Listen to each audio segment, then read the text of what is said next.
everyone. Welcome to my 2023 Photographer's Gift Guide. Each year, I post a list of some of my favorite holiday gift ideas. These are great for a photographer in your life, a flower photographer, someone that just loves art. It's also a great list if you just want to purchase something for yourself. So let's jump in and get started. There will be a live link to this presentation in the description so that you can click the live links and go straight to the product pages. All right, first up, we're going to talk about some photography tools that made my list for this year. First up is I am a huge fan of Peak Design. I use their tripod, I use their long strap system, and I love this hand strap.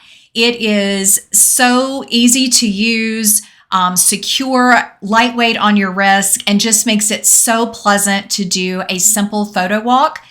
When I go out, sometimes at lunch to take a walk, I'll just grab my camera with a small lens and throw on that hand strap to just be able to walk casually and not have the long strap. And maybe if I have a backpack on and I don't want a long strap, the hand strap is great. It's a really pretty inexpensive gift, makes a great stocking stuffer. If you aren't familiar with Peak, you may want to check out all their products on their page. They tend to make my list every year. They have lots of great product ideas. Next is the Joby Gorilla tripod. Many of you may already have this tripod, but I just discovered it this year. I love the flexibility of this handy, compact, movable tripod. I have used it all over out in nature. I've used it in the home studio, used it all over the place. It's adaptable. It molds to any surface that you want to hook it to, and it's just lightweight and great to pack in a day bag.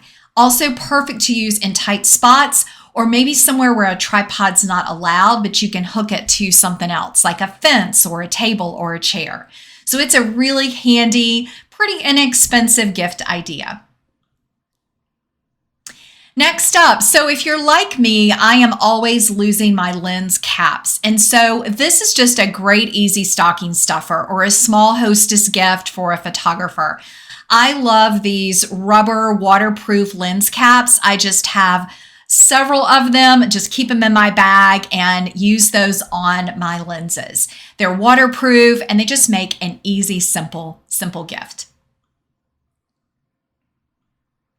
So next is let me go back a page.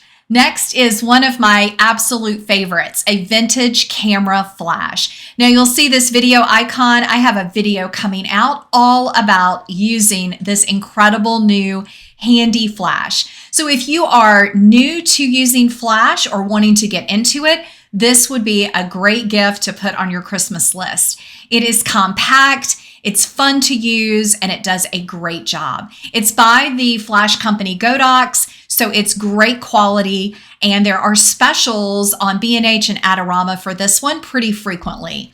So again, I've got a video to watch all about using it. If you're interested, you can also go to Godox's website to learn more. All right, so I am always looking for a great, simple, easy, high power light to use indoors or even outdoors in small spaces. This is a new one that I've discovered and I think it is better than any that I've used. It's a 60 LED light and it gives incredible illumination, but also it diffuses light. It has a spotlight effect and a diffuse effect, as well as a color temperature gauge. So I think it's really handy for photographers. You can attach it to your camera, to a tripod. You can mount it somewhere as you're working. Just gives you lots of flexibility, really compact, easy to use, and not too expensive. So if you're wanting to get into studio lighting, if you're wanting to do some work with flower photography, macro photography, this would be a great new gadget. So this is a really unique, fun tool that I think you should check out. It is by Quartzline. It is called a mist filter. So it's a filter that goes on your lens and it adds an atmospheric illumination. It really gives a kind of dreamy look. It also gets rid of any overly processed or harsh looks. I think it's a really good option if you're not wanting to purchase new lenses like a creative lens, but you want a creative element. So this would just go straight onto your existing camera lenses and allow you to use the filter at any focal length that you want to add it to. So be sure that you check out the size of the filter to make sure it will work with your lenses, and check out their website. I think you'll see that this is a really creative, fun option. All right, so I love to include some of my favorite books or photo books for the year from the year in my holiday gift idea book. So first is actually creating your own mini photo book. I think this is a fantastic gift idea for someone that's traveled, has worked on a photography project this year. It is by the company Printique. It's very affordable, and it's just a small mini book. They're really easy to put together, and the product and the paper is really high quality. So it's where you could get a gift certificate for someone, or you could put one of these books together and share with a friend or loved one that maybe went on a trip with you. So you'll have the link here to check this out on Printique's website. Next is a book that I discovered this year by Finn Beals. It is a photography storytelling workshop. What's really fun about this book is he walks through his 5-step process for kind of thinking about pitching or preparing and shooting a group of images for either a book, a gallery showing, for a client.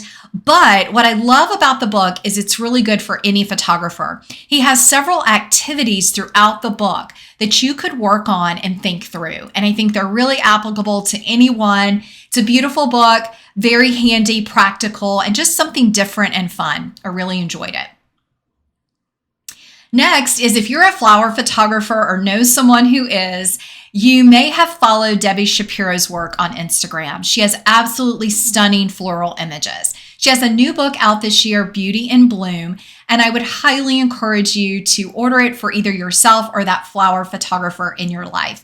I think it's full of inspiration, color, styling tips, and just ideas that a flower photographer will really love. So let's talk about some courses and learning options. It's always great to continue our learning and to dive in 2024 into maybe a new area of photography.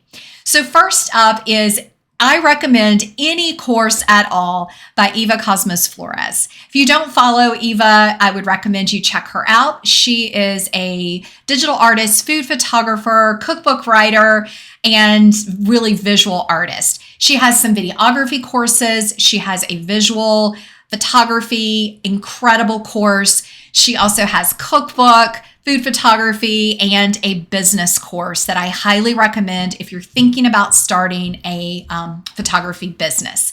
She is just absolutely, her work is inspiring, beautiful, and her courses are excellent.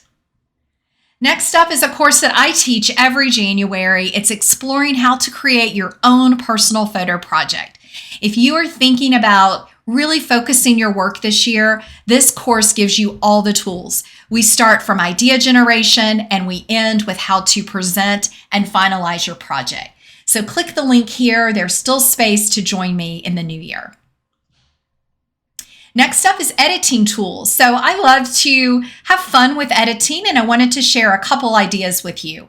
First is Topaz AI Sharpen for editing. Now, I do not have the full Topaz product suite. You can jump in and purchase the entire thing, but this is one editing product that I would probably buy again and feel it is definitely worth the cost. I only use it maybe a couple times a year when I want to add extra detail to an image or maybe correct an image, but it is excellent. It's Topaz AI Sharpen, and it's definitely worth the money. Next is a different one. It's not necessarily for photography, but more if you make videos, if you do presentations, if you make reels, any type of content. Artlist, you may have heard about from other creators, is an amazing program. You can try it out for free, and then the monthly fee isn't too expensive.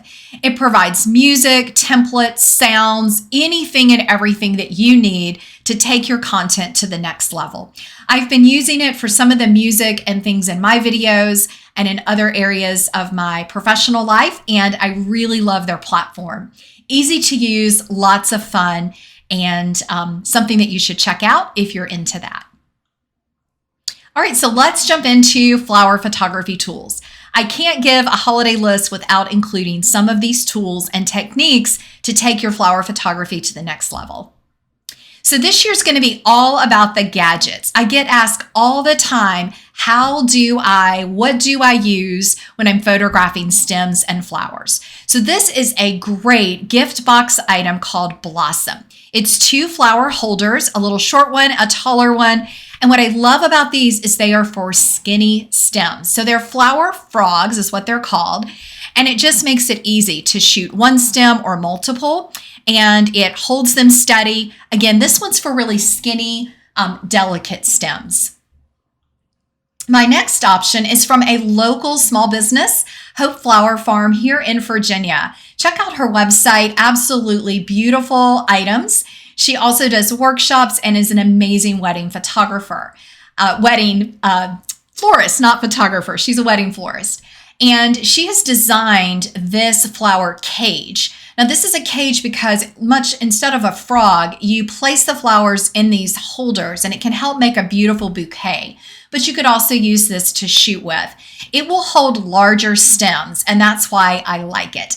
You can do a full bouquet, a couple stems, but it's for those chunkier, larger stems. You could also do dried flowers. She also has these containers that fit the cage, so you could get an entire gift set. Also loves sponsoring local small businesses, so I hope you'll check out their page.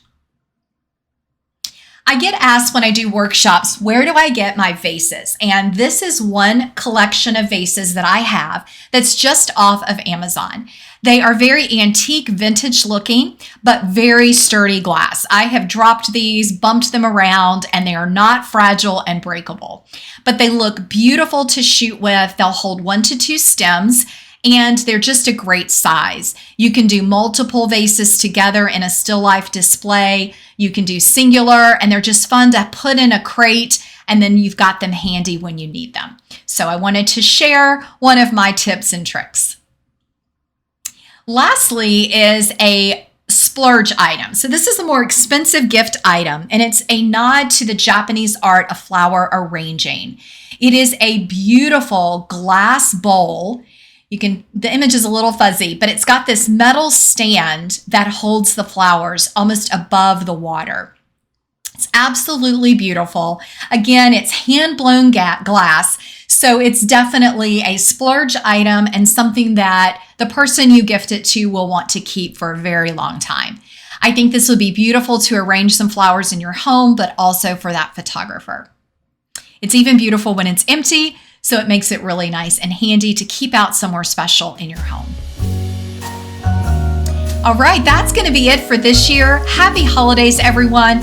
Thanks so much for supporting my channel. Please click like and subscribe. And again, this presentation is in the description, so you can click on any link that you're interested in. Happy holidays.